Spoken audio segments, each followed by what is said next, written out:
tonight's theme is elevated. So it's going to be stories about high stakes, mostly just a lot of being high. And it not going so well. Tori, have you ever felt elevated? No, I don't do drugs. JK, I do. No, one of the storytellers gave me a sample of what messed them up, and I'm still feeling it, honestly. It's not great. I'm actually reporting him. Sounds great. All right, well, I guess we'll get started. Well, I've had an elevated theme too, Tori. When? Tell me now. One time when we worked at the movie theater, I rode in an elevator with Jimmy Schmitz. Wow. I know what you're thinking. It's too good to be true. Floor 2, all the way down to floor... That's not elevated. No, you went down, you decreased. But it was Jimmy Schmitz that made it... Oh, yeah. Elevated experience. He was in some of the Star Wars movies. He was also in Dexter. He was in Dexter. No, nobody knows this. Nobody knows this. Jimmy Schmitz is co-hosting next week. Okay. Have his people call me. You guys are friends, right? No. I'll reach out. It's going to be a fun night, I think. Are you guys ready or what? Our first storyteller is Beverly Meyer. Beverly's going to share a story about the lessons she learned while trail riding. Let's give it up for Beverly Meyer.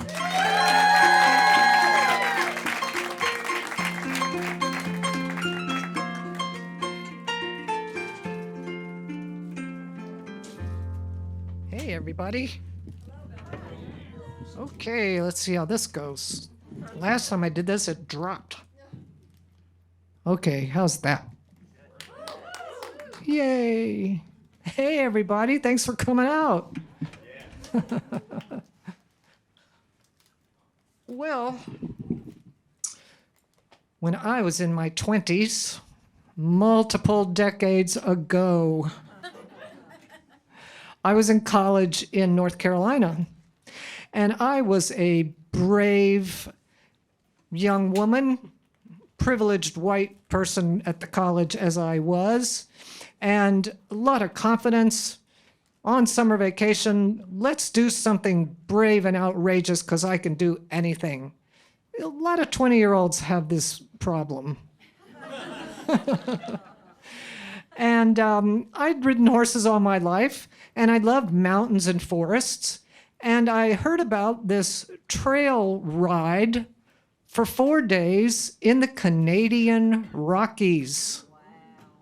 What could possibly go wrong? So I signed up. And before I went, I knew that I was going to get saddle sore muscles for sure, because I hadn't ridden in a while. But I also knew that my skinny butt and my skinny knees were going to complain very quickly from being in that saddle. So I had made a thick foam pad cut to fit over the top of that big Western saddle that I knew was waiting for me. And it would give me some padding that I don't have. So my pad and me launched off in a series of planes, trains, buses, and automobiles. I think there was even a boat in there somewhere. And arrived at this place in the Canadian Rockies.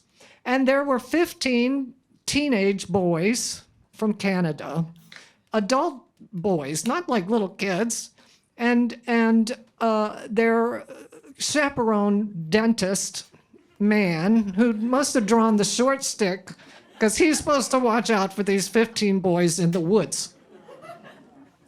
And the 4 horsemen who took care of the horses and the animals and us, and me, the only girl, the college co-ed, long brown hair and a saddle pad. Let the teasing ensue. And so there's 15 men, 20 men and the 20 horses, and then there's 4 pack horses with these big wooden panniers, these big wooden boxes on their sides that have all of our stuff in there, you know, food and luggage and medical supplies and whatever.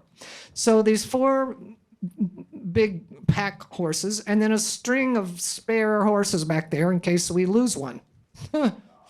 or more. And and off we go. So we're in this long thing. Sometimes we can ride together or loose. And I'm full of confidence. I got this handled. And the boys they're so charming. And they're just such flirts. And they circle around me like bees around the flower as we go. And, because I'm the obvious thing to entertain them. And they tease me about the pad. And then that night, the teasing was, can I have your pad just for an hour, please? And it got to the point where they wanted to trade sexual favors for the pad. And I quickly learned never let that pad out of my sight. So it slept in the sleeping bag with me and went to the woods when I had to go to the girls section of the woods, which was anywhere where the other 20 men were not. Anyway, my confidence is going downhill as I realize this is not a dude ranch trail ride. This is some serious shit here. All right, we're crossing rivers and streams. At one point, we're going through a mud bog up to the horse's chest. You fall off, you're going to just sink down there. They'll never find you. And, I'm getting a little concerned, and my confidence is definitely waning.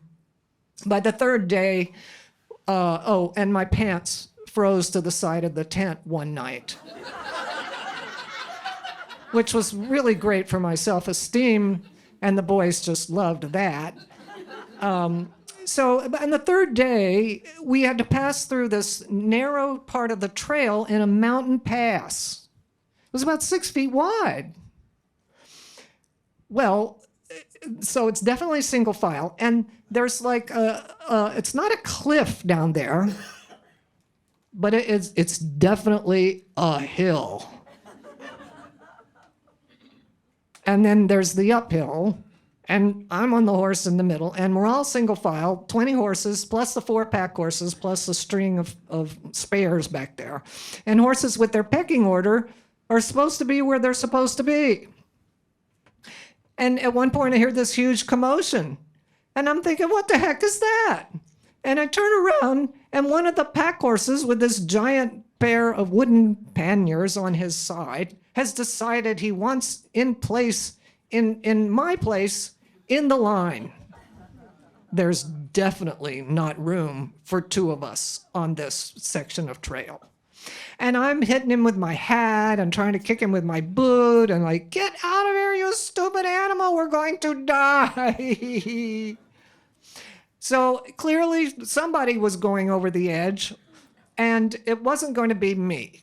So, my horse could go over or the pack horse could go over, but I'm not going over. So I look up, and there's a root hanging on the side of my upside of the cliff. So I hang on to the root, and I tell this stupid pack horse, I said, all right, do your worst, whatever you're going to do, because I've got this root.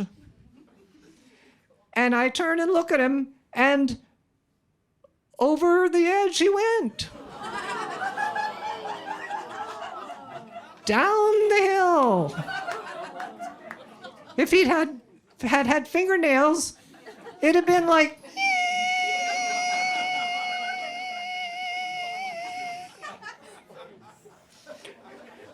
and at some point, he's rolling over, and the boxes are cracking and stuff is coming out.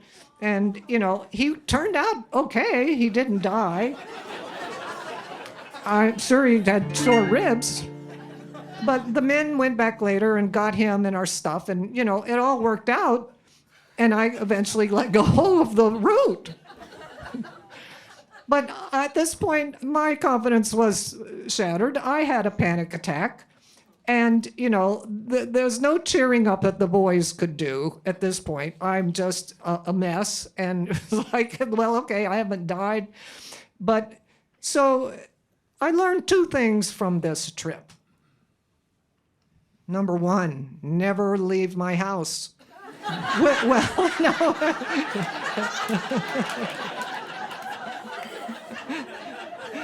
Y'all are funny. never leave my house without my emotional support pad, whatever that looks like. And number 2, even though you think you're really confident if you've got all bases covered, when you need to have a good old panic attack to get through whatever you got to get through, just so you can hit the trail, it's okay. Thank you.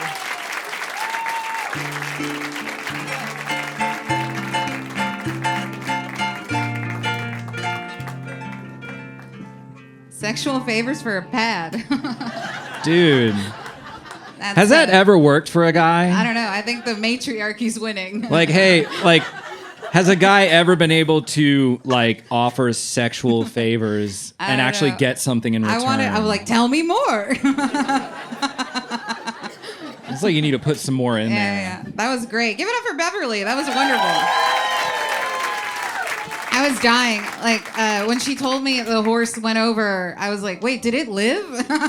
Dude. And you guys looked horrified, and I was laughing so loud. And that's funny, because I knew. You guys didn't know. I knew. Well, the first time she told the story, Tori had to mouth it to me across the table because I was, like, having problems. Like, I was like, She it's alive. It's fine. Horse lives. All right. Next storyteller is Oliver Blair. Oliver shares a story about when he tried not to judge an edible by its milligrammage. Put your hands together for Oliver Blair.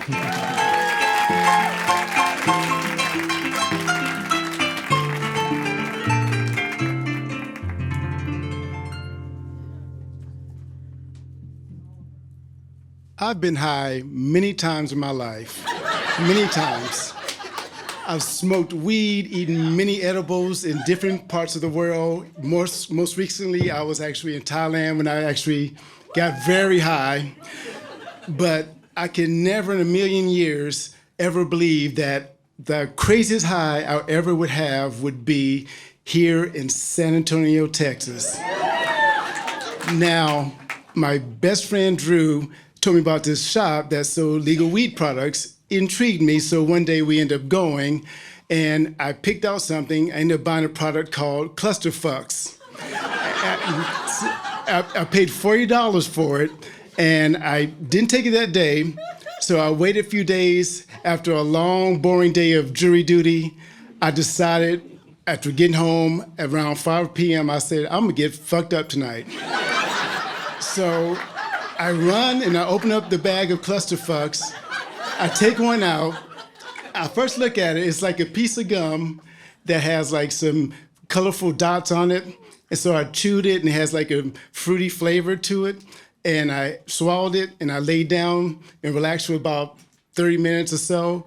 And then next thing you know, I was on Earth, and then I was in space, looking down the planet saying, wow, the Earth looks amazing. I was so high. It was ridiculous how high I was. So I said, wow, okay. So now I'm gonna chill out for a couple hours and let it calm down, because it has to calm down. So a couple hours goes by, 7 p.m. hits, I'm getting hungry. I decided I'm gonna get up and eat something. My legs said, I don't think so. No. Jelly, my legs were jelly. They weren't having it. So I had to grab onto stuff like an old gentleman trying to get to places, because if I tried to walk without grabbing onto something, I would fall on my ass. So I get to the kitchen and I realize I'm so high, I'm not putting a knife in my hand. I'm not going to the ER today. So I make a basic meal, eat, and chill out for a few more hours thinking it will calm down. It didn't. It said, I won't quit you. And it didn't quit me. So I said, okay, well, I'm gonna go to bed now. It's about 10 o'clock. I'm gonna sleep this off. So I make my way to bed. I fall asleep. And then I end up waking up. And I look at the clock and it says 11 something.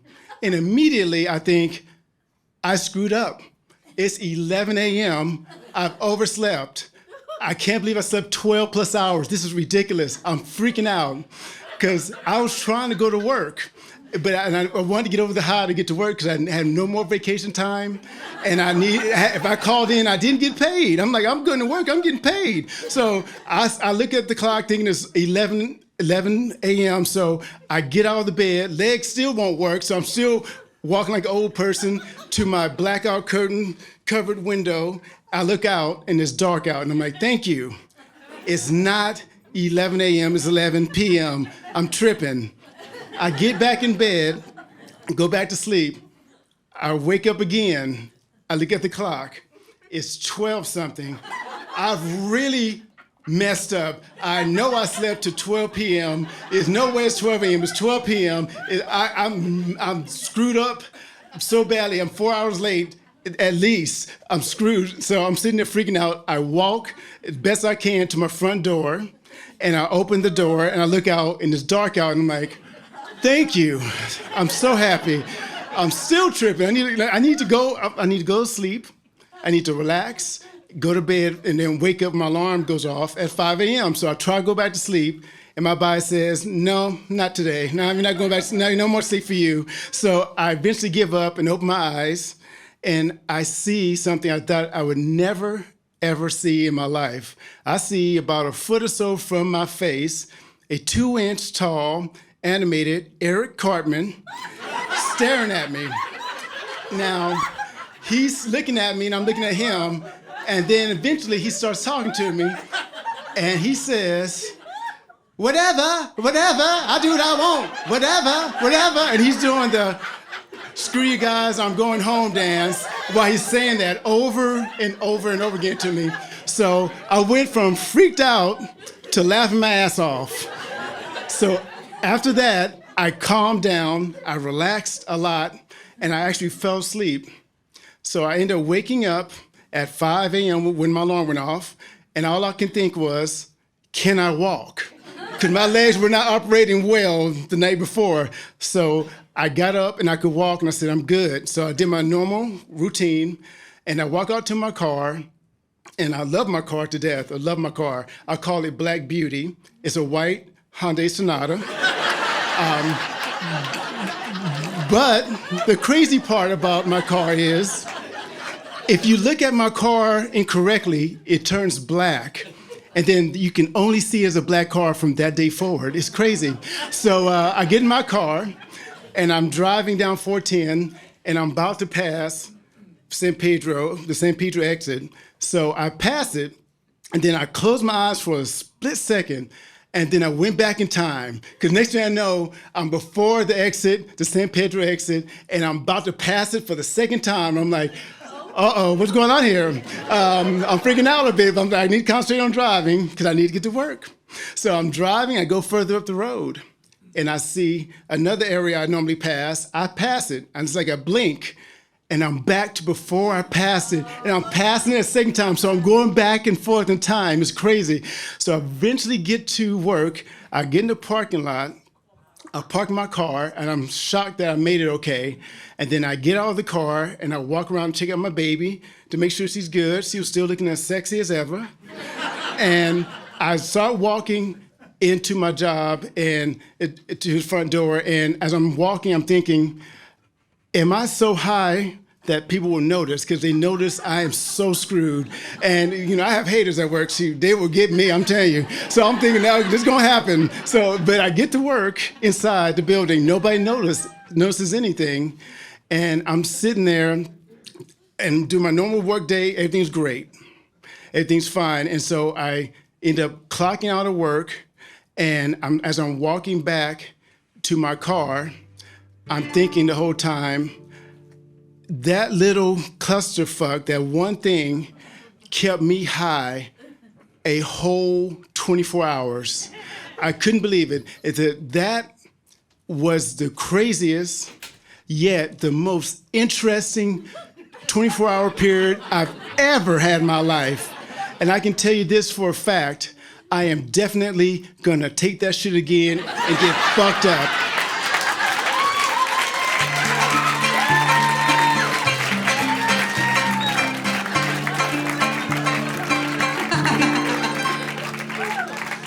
If you're wondering, If you're wondering, it's 300 milligrams. 300. I'm not kidding. Oliver brought it to the workshop. Yeah. And he was like, do you want it? And I was like, whatever. And I just nibbled on it, and I was like, I must sleep. Dude, as soon as he told me... It's been 3 days. I was like, just kidding. it's too much. Tale as old as time, though, huh? Yeah. Having a job with no vacation left. Ooh. Our next storyteller is Cynthia Harrington. Cynthia's going to share a story about an afternoon of not so smooth sailing. Let's give it up for Cynthia.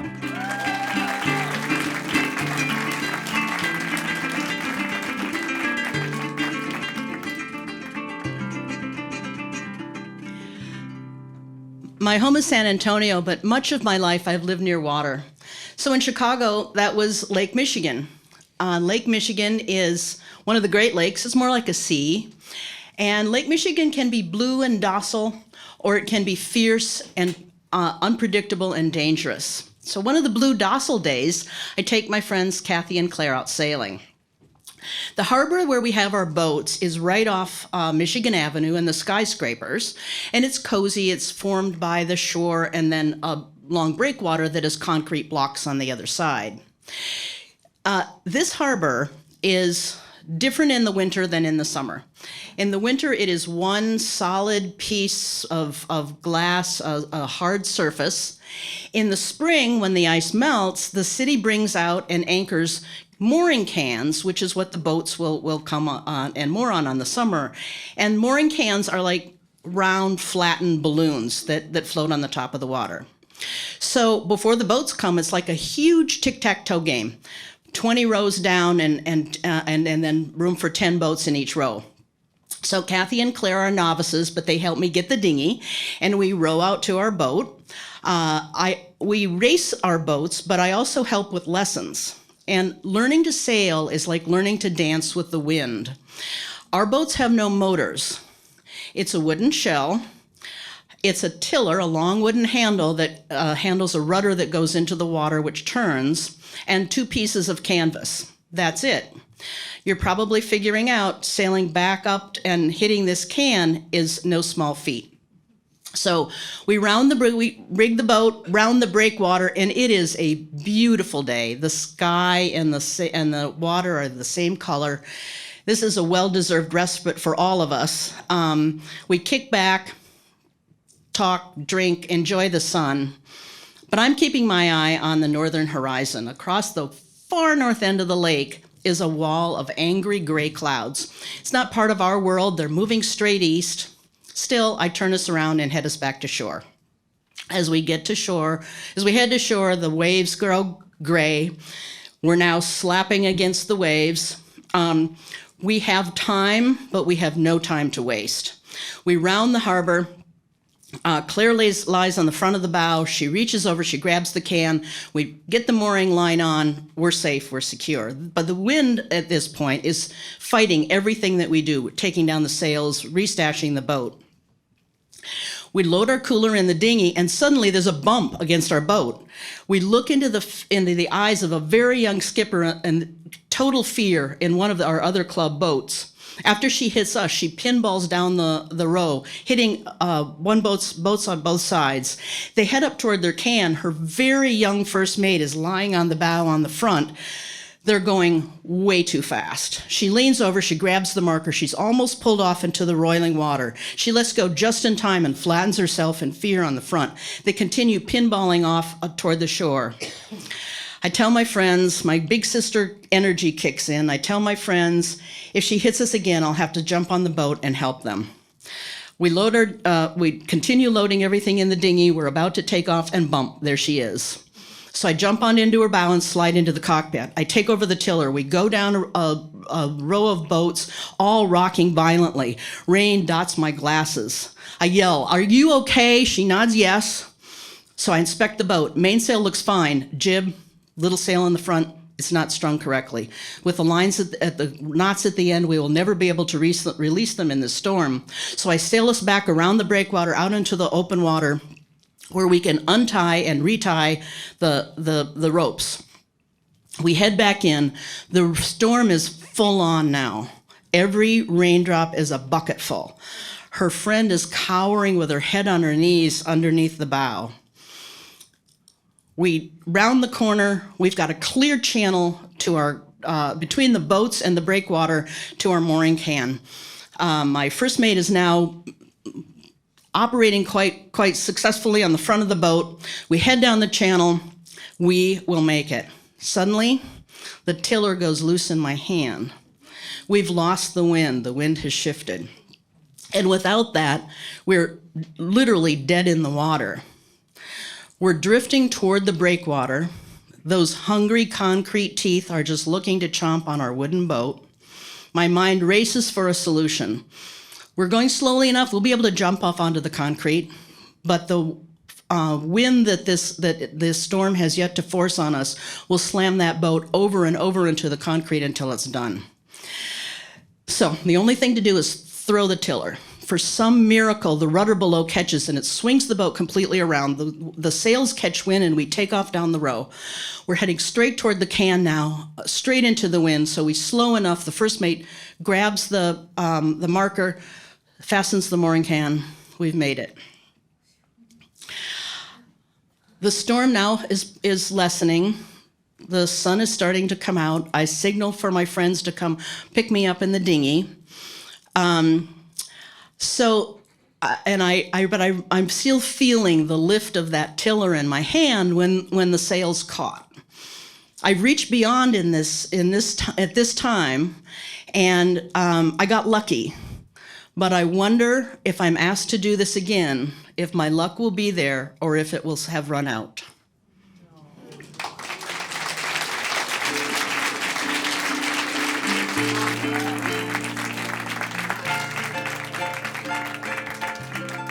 I'm like super afraid of waves. That gives me anxiety. Yeah. Like perfect storm vibes. I'm afraid of all those words she was using. I don't know what any of them mean. It was like reading a John Grisham novel. Yeah, it's beautiful. You needed some more Another sleep espionage. app. We have a lot of sleep app voices.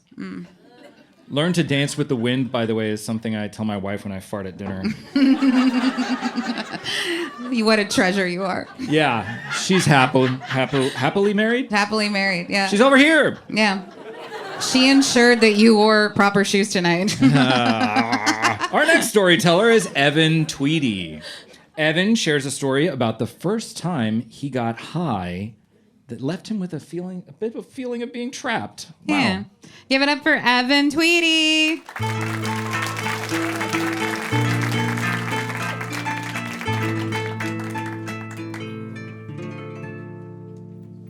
Hello. So growing up in Boise, Idaho, that was where I did most of my elementary school, I learned that it primarily consists of two things: potatoes and crystal methamphetamine. And that's a problem that still persists to this day. But the reason I really knew that was because Nickelodeon and Cartoon Network would run all of these really horrifying PSAs that you can still find if you look up. It's either the Idaho Meth Project or the Montana Meth Project. They would share the same PSAs, and it was like the most traumatic shit you could show a child ever. And it was like one that's always stuck out to me was because they showed it a lot. It was this kid who was going to buy meth for the first time, and then he just gets his head bashed in with a brick by some random vagrants. Yeah. So, and that was pretty much on repeat for the 5 years that I lived there. So there was that, I was always afraid of drugs because of that. And there was also that mixed with there was a lot of the rhetoric of marijuana as a gateway drug that just got reinforced over and over pretty much every year. I remember actually when I came to high school, there was this coach that came in for our health class to teach us a little bit more about the anti-drug stuff that they were pushing. And he told this anecdote about how he knew this one, he was going to be a quarterback and he had a full ride to Texas State or UT or something like that. But then he smoked his first joint and he went into a coma. Yeah. And then his parents had to pull the plug on him. So... yeah.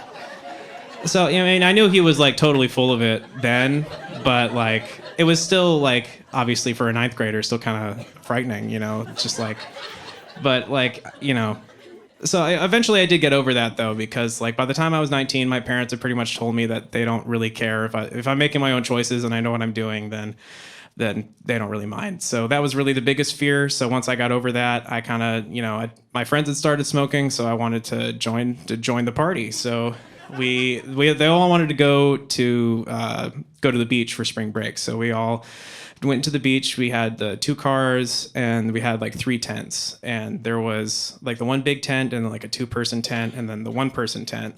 And I ended up getting the 1-person tent, which seemed okay, like because it seemed like it'd be comfy and everything.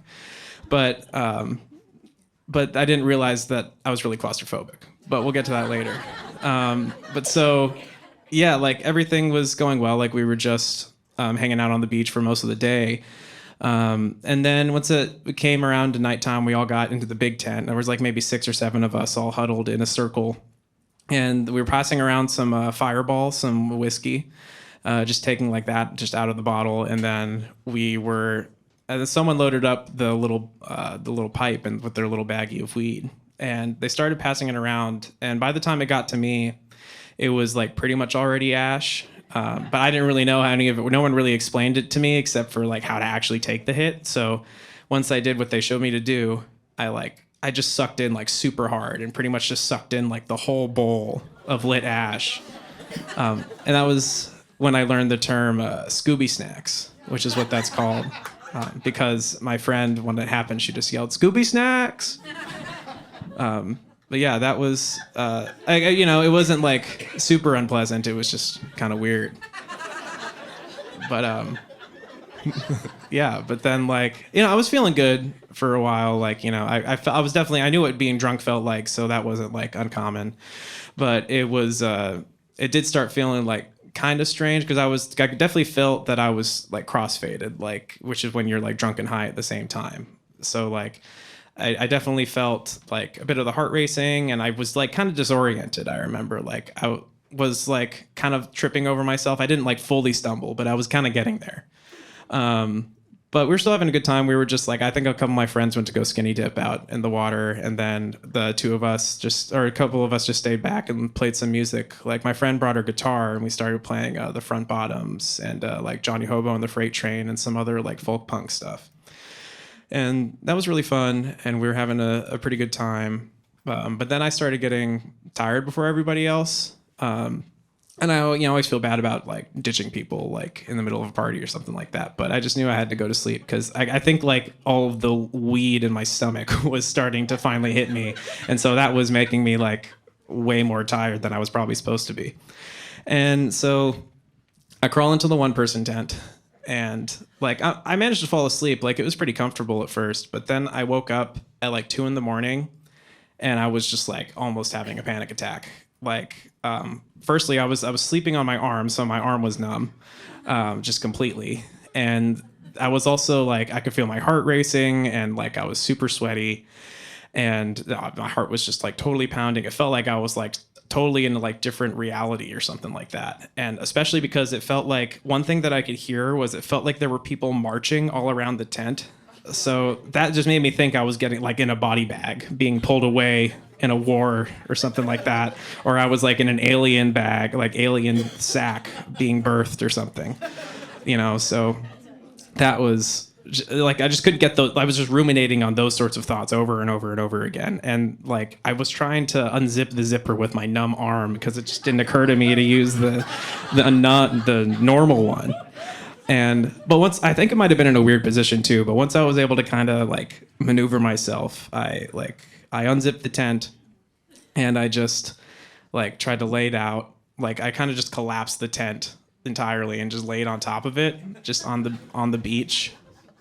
And, you know, it was helpful to, like, stare out at the stars and to actually, like, just breathe and be with myself. Because it was, like, 2 a.m. and no one else was awake. And I don't think maybe someone heard me, like, you know, struggling. But other than that, I was just there by myself, like, you know, like, listening to the waves and watching the stars. And that part was really relaxing. But there was no way I was going to be able to, like, actually fall asleep. So I went luckily, we had the cars there. So my friend, she had brought her car. It was like a red sedan. And I went into the passenger seat and, managed to fall asleep there until like 7 or something. And then my friends came and they just knocked on the door. They were like, "What happened?" I was like, I got taken to war. And there wasn't much I could do about it. But yeah, and obviously they all laughed at me. And I still laugh. I laugh at it to this day, obviously. But, all that to say, sometimes it feels like you need to isolate yourself in those moments, especially when you're having like a weed-induced panic attack or something like that. But it'll actually probably help you a lot more than you think it will to just actually be with somebody that's close to you. And also, if you can product test your stuff, do that. Yeah. All right, thank you.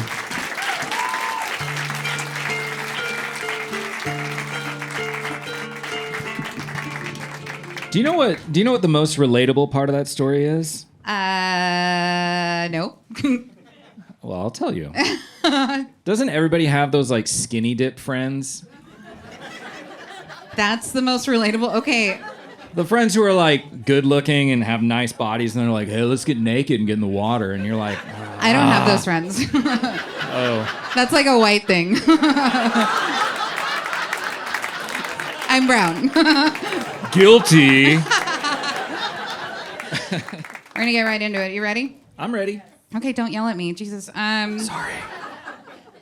Getting right back into it, our next storyteller is Bill Baird. Bill shares a story. Oh, fans. He's going to share a story about a journey in search of one thing and everything else he found instead. Please join me in welcoming Bill.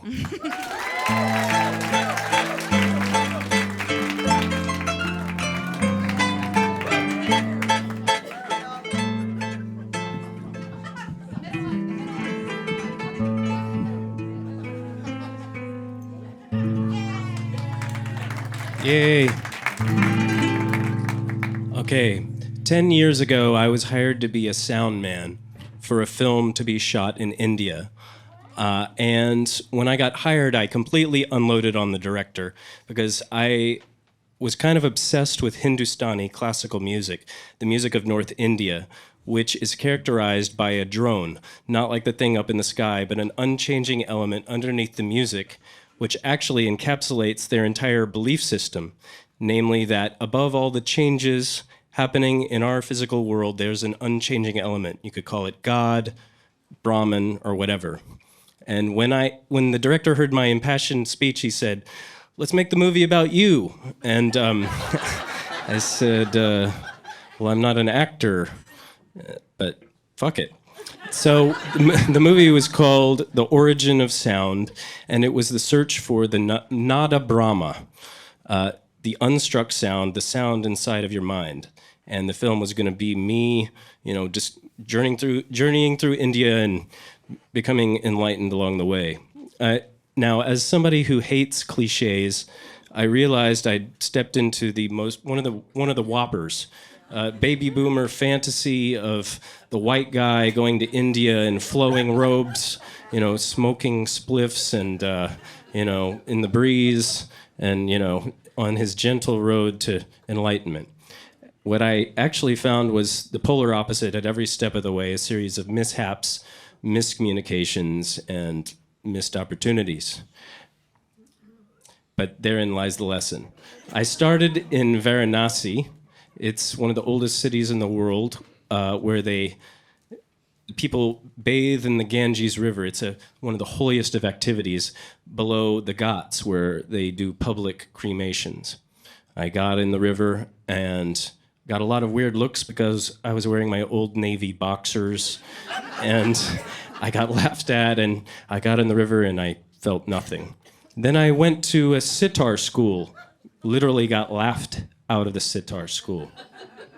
Then I saw some cool-looking monks, the Aghoris, next to the Ganges River.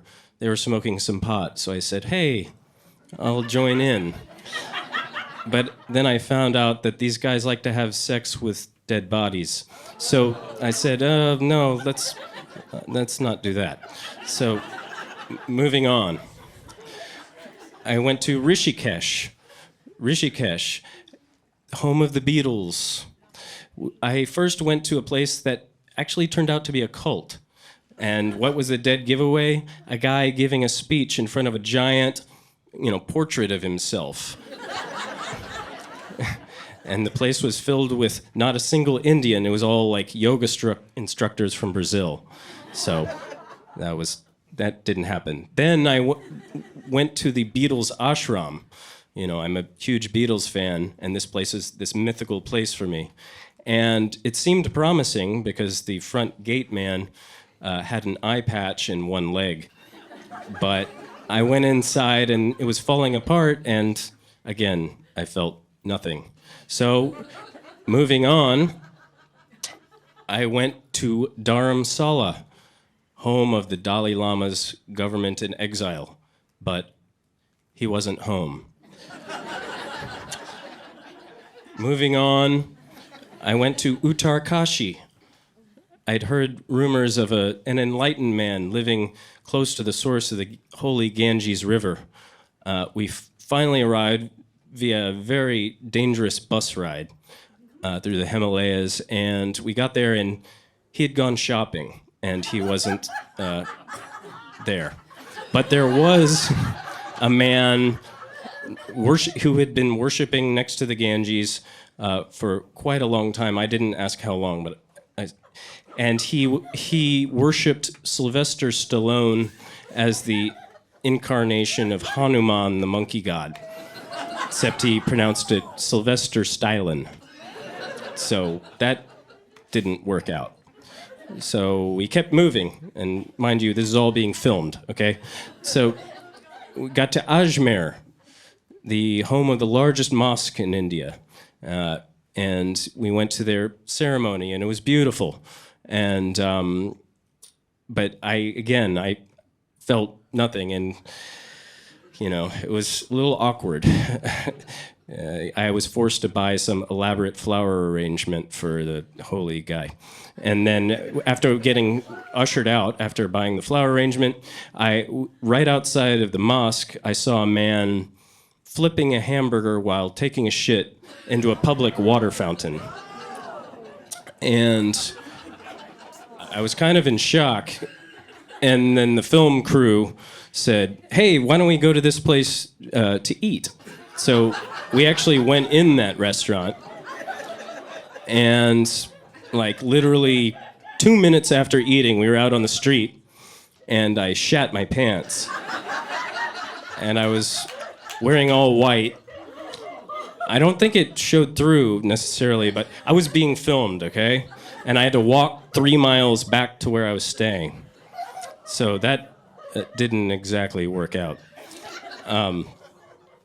And then finally we ended up in Udaipur, the land of the lakes, for the Shiva Rotri, the night of Shiva.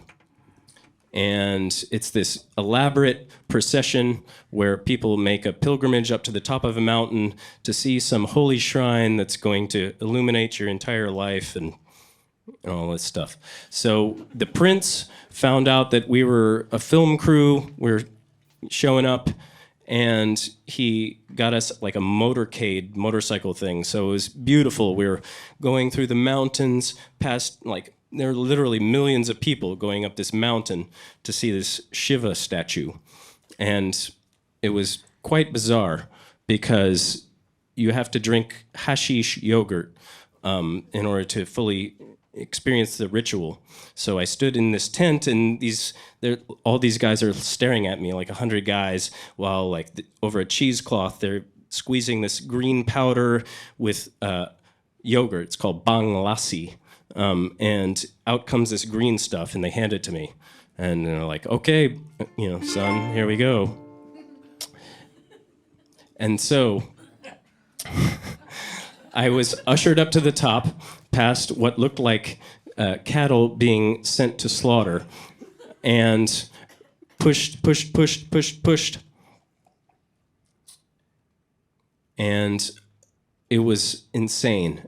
I was we were running for a mile, and if I'd fallen down, I would have been trampled. And I finally got to see it, the thing at the end of the rainbow, and it was a thing about this big, about 2 inches big. I looked at it for a second, like, what? And I got shoved out of the way. And that was the end of the trip. And I got back home, and the film never got released. And so the moral of the story being, if you're searching for the sound in your mind, you don't have to go to India to find it.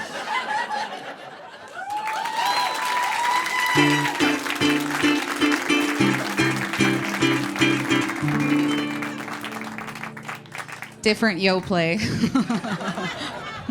That was like a Wes Anderson movie, Yeah. I was into it. but somehow less racist. Just starting a dialogue. I can't believe they went to that restaurant. Like, You wouldn't have gone? yep. I love a water fountain. Our next storyteller is Tram Trinh. Tram shares a story. Okay, thank you. No, you're great. Do it. Yeah. Chill. God. Tram shares a story about how not all marijuanas Marijuanas. Yeah, I wrote plural. are created equal. Hey guys, put your hands together for Tram Trinh.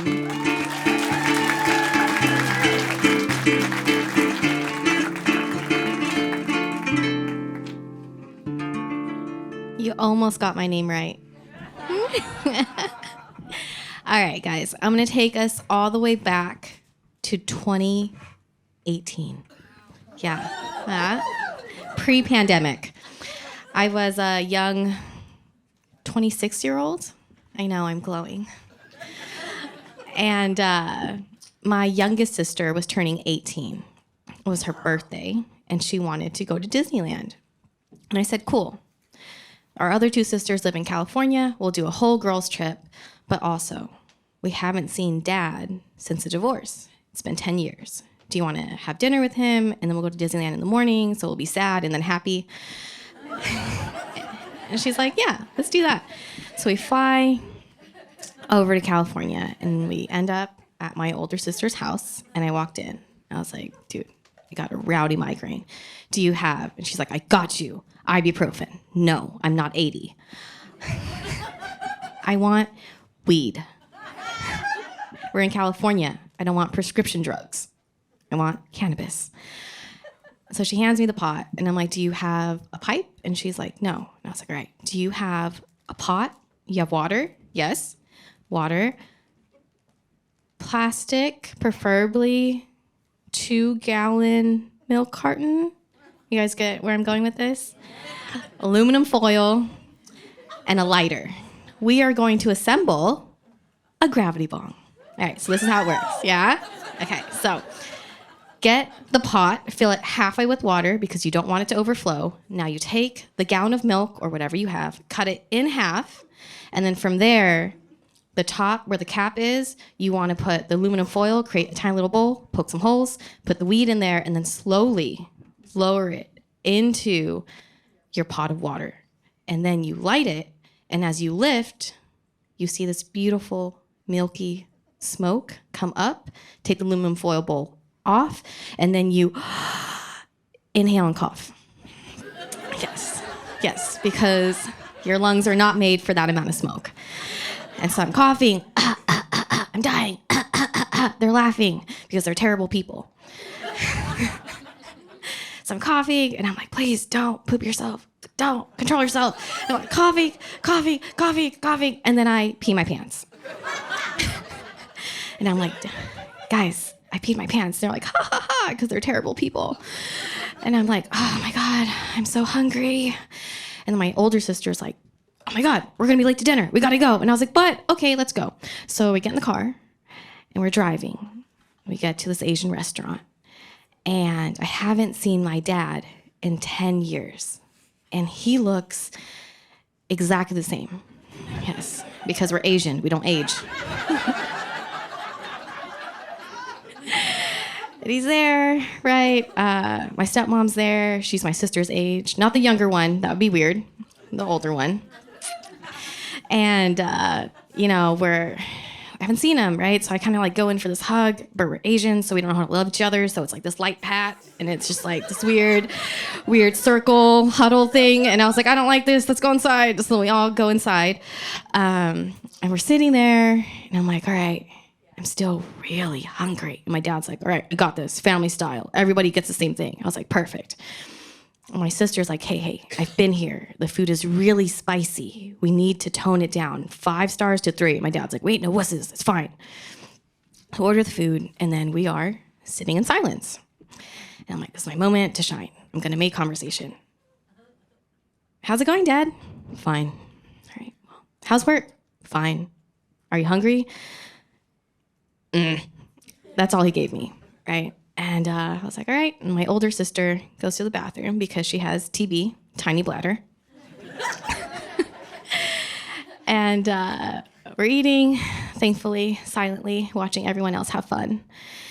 And and then my youngest sister is like, hey, Dad, like, I don't have any pictures with you. It's my birthday. Can we take a picture together? And he's like, okay. And so she takes out her Polaroid camera and she hands it to me. And I'm like, oh, you guys are too far. We got to scoot closer. And so she does one of those like head kneeling things, but we don't touch each other because that's weird. And then he does that like arm shoulder thing, but don't touch her shoulder because we don't know how to love each other, right? And then it's like, smile, and everyone's uncomfortable. And so we take a picture. I shake it because you're supposed to. And then I hand it to my sister. And she's like, oh, it's a picture. And then she hands it to my dad. And he's looking at this picture of the two of them, his youngest daughter, who he hasn't seen in 10 years, right? Last time he saw her, she was 8. She's 18. She can smoke cigarettes now. Things have changed. And his hand starts like trembling. And then I'm like, oh my God, he's having a stroke. He wasn't having a stroke. And then his lips start like quivering. And then he starts sobbing, like uncontrollably crying. And I've only seen my father cry 3 times in my life. He cried when my grandma died. He cried when he got his driver's license. And he cried when he's looking at a picture that he took with his youngest daughter. And I don't know if it's because it's been such a long time and it's like a tangible thing that he's holding in his hand, but he's crying, and I look over at her, she's crying. Then I look over at my stepmom, and she's crying. And I'm like, oh my God, it's a chain reaction. I need to cry. They'll know. So then I start crying, and my older sister comes back from the bathroom. And she's like, oh my God, are you guys okay? Is the food too spicy? I told you. And we're like, we don't like you, okay. So we finish dinner. It's still uncomfortable. And, we do our like huddle tap thing because we still don't know how to love each other. And then we go home. And the next morning, I'm like stretching because I'm still kind of old, and I'm doing yoga, and I'm in downward dog. And I'm like, what is that? Why am I wet? What happened? Oh, I peed my pants. I was in piss pants. Yeah, I know. And they let me go outside in piss pants. So I guess the moral of the story is don't smoke a gravity bong before you go see your dad after 10 years. But gravity bong, 5 stars. Yeah. Thank you so much, y'all.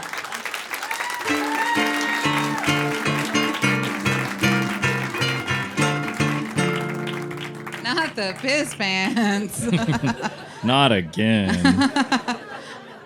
I like how she's like, I was doing yoga, so that's the good part. Bad part, urine. Yeah.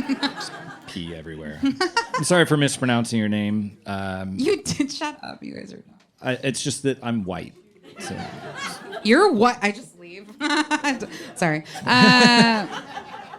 Guys, we got to the end. Are you sad? Okay, well, I don't believe you, so whatever. It's our final storyteller of the night. It's going to be Marc Anthony Smith. Marc is going to share a story. Let him hear it. You can let him hear it. He's going to share a story about how a little bit of acid went a long way. Let's give it up for Marc.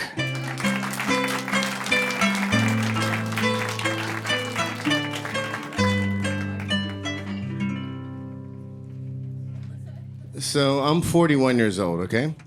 And by this, Asian don't raisin, black don't crack, you know? And by this time in my life, I've literally taken LSD hundreds of times. Great for the skin. No, I'm just playing. I don't recommend it for anybody, but no, I don't recommend that for anybody. But, you know, it's got me where I'm at. I'm very thankful. But take a trip with me, if you will, back to 2005, okay? I'm in college. I'm just out of the dorm, so I got my own house, so I can do whatever I want to do. What do you want to do? I want to do some acid. So it's been kind of a short drought from about 2001 to 2004. You can find it. It was a post 9/11 freak out. It wasn't around. But it's 2005, so it's back. My friend Jamie from art school has scored some vials of some good high-quality liquid LSD. She gives me a call. She's like, I've tried it out. It's great. Come get you some. So I get a little pack of Sweethearts, which are the perfect candy for the purpose. They've got that little concave cup on one side. Drop the liquid acid in there, give it a couple minutes. Bada boom, bada bing, you're good to go. So I'm at Jamie's house, and she's dropping out my hits of acid, and the vial runs out. So she puts the lid on and tosses it into her desk drawer and gets a freshie and starts dropping out the rest of my hits. So I'm like looking at this desk drawer, and as casually as possible, I say, what do you do with all the empty ones? And she's like, I don't do anything with them. I just throw them in the desk drawer. That's an acid dealer for you, you know? And so I say, I'm getting 10. You just want to give me one of the empty vials just for the hell of it? She's like, yeah, sure. So I got my pack of acid Sweethearts, got my empty vial of acid. I'm headed home. And I decide I'm just going to get a taste of what I'm working with here. Instead of taking a full hit that first night, I decided to do a wash on the vial. So, I mean, it's kind of what it sounds like. And it's kind of a roll of the dice. Might be nothing, might be something. So I pour a little beer into the cap of into a bottle cap, and in this ostensibly empty vial of acid, I suck up some beer, shake it around, down the hatch. Now, LSD is an odorless, tasteless, colorless substance, pretty strong, but you can't really taste it. It comes on in about an hour, an average dose. When I squirted this wash into my mouth, I tasted like electricity on my tongue. And I started feeling something 10 minutes after that. So this is not a microdose, as you kids call it nowadays. This was not a macro dose. This was a heroic dose. 10 minutes later, I start to feel something. And you start to feel like they call them the rising vibes. And like, you just start to get these waves coming up and down your body. And so it like, this particular feeling starts like kind of down at the bottom of my spine and gets in the pit of my stomach and it gets up into my heart center and I think, I don't know, maybe I should go to the bathroom because it feels like there's something like rising up. And I don't really feel sick per se, but I'm like, something's gonna come out when it gets up to all these holes in my body, you know? Is my thought process. And so I go to the bathroom and sure enough, I purge like once or twice really strongly. And I literally see light come out of my mouth, like this funnel of light coming out of my mouth. And I look down into the toilet, and there's light coming out of the toilet. Like, it's like there's a flashlight in there. It's just beaming out of the toilet. And I'm like, man, that was more than a little bit, you know? I go into my living room, and I'm just walking really gingerly. I'm just feeling it. And so I sit down, trying to get it together. I take a deep breath. and I see the roof of my house, like a tornado just landed on top of me. I see the roof of my house pulled off. I'm seeing plaster and boards and shingles flying up into the sky. And then I'm staring up into just this full night sky. I could just see stars everywhere. And I look around, and the room, the living room, my living room is starting to like change into what looks like a temple, like this earthen structure. Like I'm seeing carved columns and statues, and there's like vines hanging everywhere. And where my television used to be is now a hearth, this sacrificial fireplace. And I'm sitting in this temple, and I'm looking at the open sky. And at certain doses of acid, it doesn't matter if your eyes are open or closed. I don't know if my eyes are open or closed. This is what was going down. And as I'm looking around, the temple starts to change. The columns become like, I realize like musculature, like a rib cage. And the vines start to become like blood vessels. And I realize I'm inside the chest of some larger being. And I'm seated right where the heart would be. And so I look up into the sky to try to see the face of this being that I'm inside of. And every time I turn my head up, this being turns his head up. And so I can only see the universe. And then I look down, and my chest has been splayed open like I'm in open heart surgery. And I can see down into my chest, my ribs, my veins, my lungs. And where my heart is, I see who I recognize to be Jesus Christ sitting with his legs crossed and his head down. So I can't see his face. I can just see the back of his head. And every time I look up to try to see the big being's face, God's face, he looks up. And so I can only see the universe. And every time I look down to try to catch Jesus' face, he looks down and I can only see the back of his head bowed in prayer and meditation. And it's like we're these divine Russian dolls. Like I see like this never-ending cascade of me inside God and God inside me and me inside God and God inside me, and it never ends. And in my acid brain, and I don't know if this is the next morning or right then, I don't know, like time ceases to exist at a certain point.